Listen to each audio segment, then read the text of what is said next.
Well, welcome to Christian Answers. This is Pastor Jeff Short, your Bible teacher and cultural analyst. And today we're going to be revisiting a topic, and that is the investigation of Dr. Michael Brown, Christian apologist and the leader of the Fire School of Ministry that was formed in Florida. And he is a member of the Line of Fire organization. He's actually the founder of that organization. He's a podcaster, conference speaker, author. He's done a lot of things in his career, but he is now under investigation for inappropriate behavior some 20 years ago. And we know about a couple women that he was overly friendly with, not physically, sexually involved, but as far as touching and kissing on the cheek and kissing on the lips, or having a young woman sit on his lap and all kinds of things like that. Inappropriate, crossing the line, definitely. And so this is a no-brainer as far as Christians are concerned. This is inappropriate behavior for any Christian married man to be crossing these boundaries. Now, he didn't commit the physical act of adultery. As far as we know, he did not touch any sexual parts of these women. As far as we know, he did not conduct himself in some obvious adulterous way. But again, it's crossing a line. It's inappropriate. It is not becoming to a minister and a pastor and a Christian leader especially, but it's inappropriate for any married man to do this kind of activity. And seemingly he was very loose and casual about this, and he didn't see any problem, which raises a lot of questions. Why didn't he see this as a problem? If he's discerning, if he's a biblical person, if he's spiritual, if he has the wisdom of God, which you would assume if he's the head of a training ground, young youth training facility, Fire School of Ministry, where hundreds of younger people, young adults would be trained for the mission field. If he is a leader in the Christian church and in Christianity, you would think that he would have at least enough discernment that he would know that these things are inappropriate. So he's come under fire lately for these activities 20 years ago, and then him trying to cover them up or minimize them in the years between when they actually happened and today. So he's under fire, deservedly, because this is foolishness. Should not be tolerated. In churches and ministries, we have to make sure that our leaders are walking the walk and not just talking the talk, and we need to hold them accountable. But the question I have today is the third-party investigation that is digging into all of these allegations and processing witnesses and so forth to get to the bottom of what actually happened 20-some years ago. It says that they have expanded the investigation to not just the questions about these two women that we know about, where one of them was a younger woman in her early 20s, and she was friendship with Dr. Brown, and he considered her almost like a daughter-father relationship. But yet again, he was holding her hand and kissing her on the lips on occasions, allowing her to sit on his lap, and slapping her behind, and doing all kinds of things that are very inappropriate. And for a married man especially, he's not dating this woman. It's not sort of a romantic relationship, but he's doing grossly inappropriate things with this young woman. And then there was another older woman around the same age as he, where he was allegedly having some kind of phone sex, or there was some dirty content that they were talking about and stuff like that. It just, again, very inappropriate for a minister of the gospel. And he evidently was never held accountable for this, and so it's coming back to haunt him, the fact that he never did process or deal with this properly at the time when he was confronted. But what I'm reading here is that the third-party investigation, it says, firm investigating Dr. Michael Brown expands scope of inquiry. And this is put out by Protestia.com. That's the source of this. So the third-party investigation is being conducted by a group called Firefly. And I don't know much about this group other than they seem to have some credibility within the evangelical world as far as getting to the bottom of what actually happens and getting the scoop and the true story. Let me read this and then I'll comment on it, because what I'm fearing is that there is a witch hunt that possibly might be going on to try to get Dr. Brown, whether he is guilty of anything beyond this highly inappropriate behavior. There's already the sort of talking and words and phrases being used that would lump him in with, for example, this Mike Bickle at IHOP KC. There was another similar ministry, 24-hour prayer ministry, where this Mike Bickle was definitely, this was not just inappropriate behavior, but he was committing adultery and doing all kinds of gross sins. And there's somewhat of an effort, it seems like, to try to lump Dr. Brown into this category of abuse and sexual predation.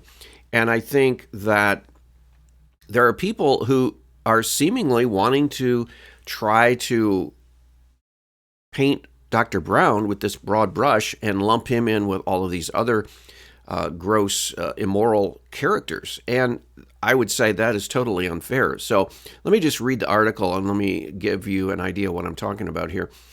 It says, the law firm conducting a third-party investigation into sexual misconduct allegations against Dr. Brown has announced that it is expanding the scope of its inquiry, covering any claims against him or those who may have covered it up for the more years than previously tasked. So again, even the use of the word sexual misconduct is a little misleading. We're talking about highly inappropriate behavior, but sexual misconduct can carry a whole wide range of things. And I think, again, I don't think it's fair to lump Dr. Michael Brown at this point. We don't have any evidence that would link him to actual physical sexual misconduct. But the expanding scope of these words and phrases is alarming, because it can mean that even though Michael Brown acted inappropriately with these women, it does not mean that he is a sexual predator. It does not mean that there's no evidence right now, as far as we know, that he was ever a sexual predator.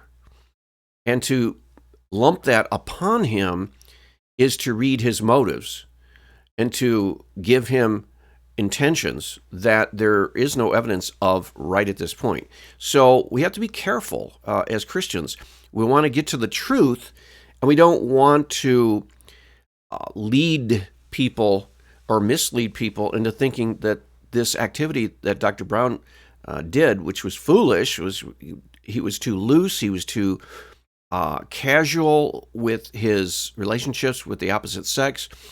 It was grossly inappropriate, and definitely inappropriate, especially for a Christian leader, but for really any Christian married man. But it does not rise to the level of sexual misconduct, because that can mean so many other things. So we want to be fair in holding our leaders accountable, but we don't want to lump them in with the Harvey Weinsteins and the Bill Cosbys and all the other people that have sexual misconduct in their past. Earlier this month, we reported that Firefly, that's the group, would be looking into Brown after Sarah Aaron Monk accused him of sexually inappropriate conduct towards her that would frequently cross physical boundaries. Again, that pejorative sexually inappropriate conduct, including holding her hand. Is holding her hand a sexual inappropriate? It's inappropriate for sure, definitely. But is it sexually inappropriate holding the girl's hand? Kissing her on the lips? That is getting more in the direction of sexual, but again, that's not sexual necessarily. Depends on the entire context. Slapping her butt, again, highly inappropriate, grossly inappropriate for a minister to be doing something like that. But is it sexually inappropriate? We're talking about definitions here. Because if you start talking and throwing around the term sexually inappropriate in this context, as far as what we know that Dr. Brown did, then you're lumping, again, him in with the Harvey Weinsteins of the world, who was also sexually inappropriate. And she also alleges that Brown had a sexually inappropriate relationship with another woman. Again, that pejorative term, sexually inappropriate relationship, can mean all kinds of things, and it's not fair to lump everybody in of all kinds of inappropriate relationships to lump it sexually inappropriate with another woman. Who has since passed away, Brown has admitted to some of these allegations but denies others. He's admitted to inappropriate relationship, but not sexually inappropriate relationship. I guess it's all in the definition, isn't it? In a message shared on their website, Firefly notes that the Line of Fire board initially retained them to conduct an independent investigation into allegations of sexually abusive misconduct by Dr. Michael Brown in association with Fire School and Ministry during the years 2001 and 2002 when the allegations were made. So they hired this group to see if there was any sexually abusive misconduct taking place. And again, I think that will highly depend on what you consider the term and the definition of sexually abusive. Do you consider slapping this young girl on the butt a case of sexual abuse? Do you consider that? Do you consider holding her hand a sexually abusive behavior? I think that's a little strong. I would say highly inappropriate behavior, but sexually abusive? Again, I could be wrong, but it seems to me that there's a blurring of these terms, and they can quickly present a false image or false understanding of what actually took place. Firefly adds, however, that while the scope of the investigation is focused on the period of time that the initial allegations were made, 2001, 2002, all allegations of sexual abuse before and after these dates will be fully investigated. So all allegations of sexual abuse, again, sexual abuse. How about saying all allegations of inappropriate behavior before and after these dates will be fully investigated? So you're not presenting a leading phrase. You're not leading your listeners into already the sexual area. Why not say abuse, not abusive? Again, the word abuse again is a pejorative term, as well as sexual. So you have a couple words that are actually very highly charged words that they're using instead of saying inappropriate or misconduct would be more accurate, because you don't know going into the investigation if it rises to the level of sexual or abuse. And I know there's a big expanding definition of abuse today. I remember pastoring a church where a woman told me that she's going to be divorcing her husband. And I said, why? And she said, well, he's abusing me. Now that's a big term, abusing her. So I said, well, what do you mean? And he said, he's mentally abusive, spiritually abusive. And it's like, what is that? Again, you have to define your terms, and you have to get very, very, very specific. Because if you start throwing around terms like sexual abuse or abuse, just generally speaking, that can be very misleading. You can tar someone and you can ruin their reputation because you use the term abuse when you're talking about something like they made you feel bad or they said something that was insulting to you. That's mental abuse.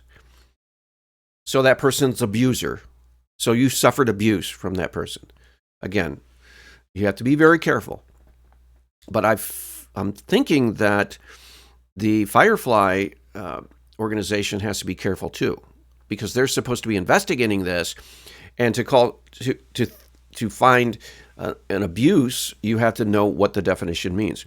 Firefly also notes that they will take a wider view of sexual abuse and sexually abusive misconduct to include not only abuse with historically narrow understanding of those terms, sexual assault and battery without consent, but also include physical and non-physical conduct that a person suffers, submits to, participates in, and performs due to deception, manipulation, coercion, grooming, children and adults, and or intimidation by another. So here we go.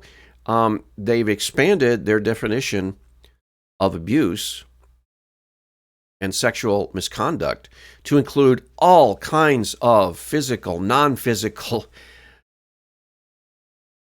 actions that, again, there's a reason why you have a very narrow definition of these terms, because you want to understand what people are talking about.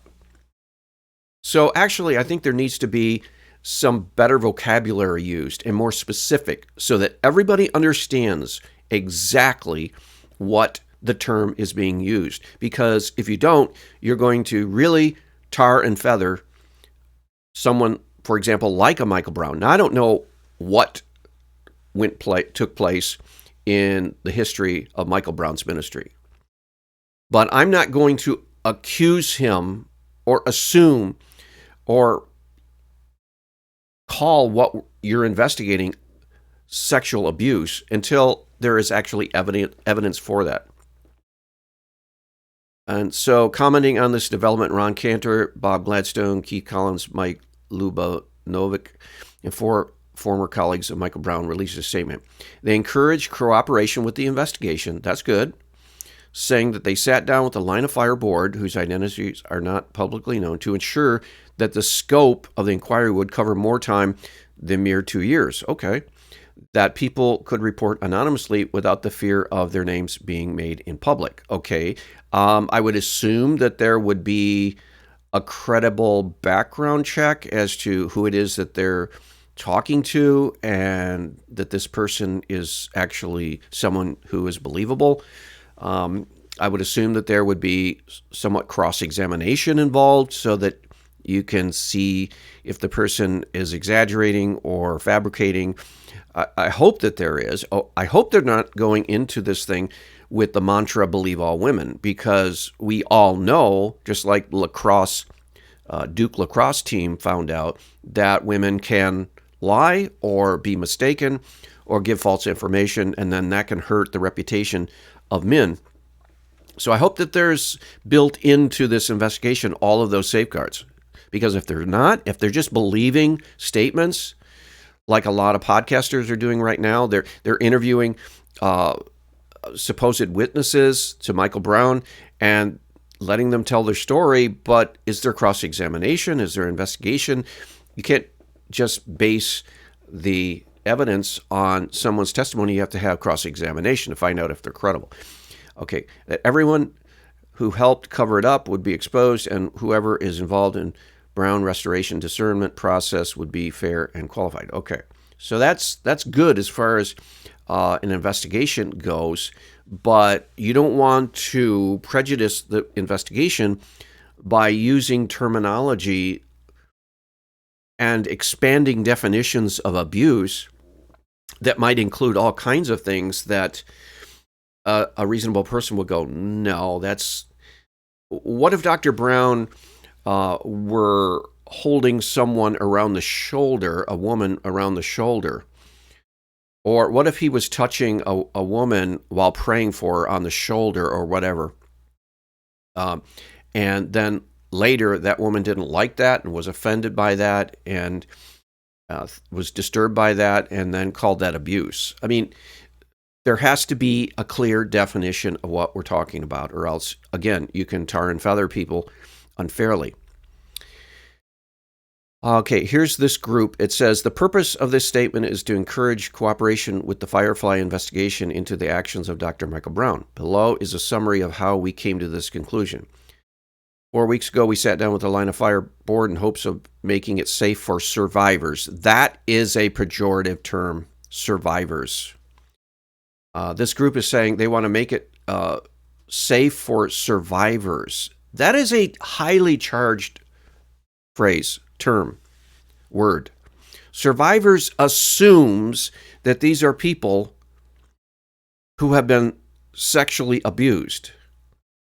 And they're talking about making it safe for survivors. They're already assuming that there are survivors and that there are women who have been sexually abused and clergy abused, and they're using that term. I don't think that term should be used because the evidence has to show that someone has been sexually abused to be called a survivor.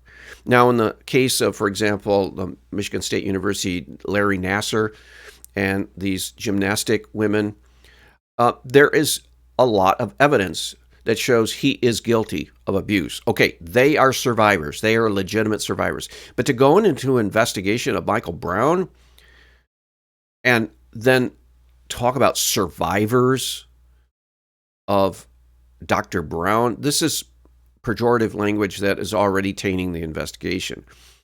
And witnesses to come forward and testify in the investigation regarding Dr. Michael Brown. We had several concerns that we are happy to say that they were addressed positively. It was important to us that any type of clergy sexual abuse that took place before 2001 and 2002 would be addressed, and the scope was updated to reflect that. Again,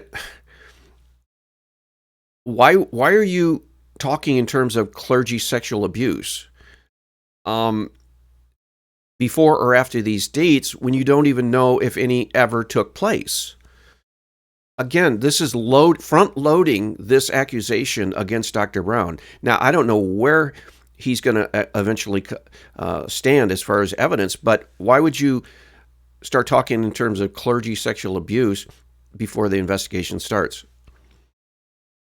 We wanted to make sure that those who wanted to report anonymously would be able to do so without fear of their names coming out, just as they were able to. Okay, are you also concerned that the process is fair to those people who are accused, like Dr. Brown? Or is it just about getting him if there is evidence against him? But what about false accusations? Are you concerned as much about that? Are you trying to be fair to everyone? Or is it just you want to nail this guy, Dr. Brown? Because of those who write this letter at one point or another confronted Dr. Michael Brown concerning his relationships with Sarah Monk and felt that he was less than forthright. That is true. It does seem that he was less than forthright. It was important that the investigation would investigate as many different times over the 23 years that Dr. Brown has been confronted. He sought to keep the allegations secret up until the day they were reported on the Rice Report. Okay. So, yeah, that is important. It does seem that he has tried to cover up these inappropriate relationships. But it doesn't seem to be the case that he's trying to cover up any kind of sexual adultery or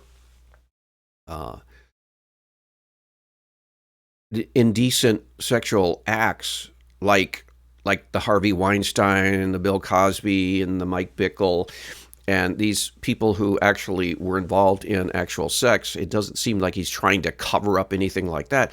He was trying to cover up embarrassing actions that he took that are foolish, that he feels ashamed about. He should have known better, but do we want to lump him in with the Harvey Weinsteins?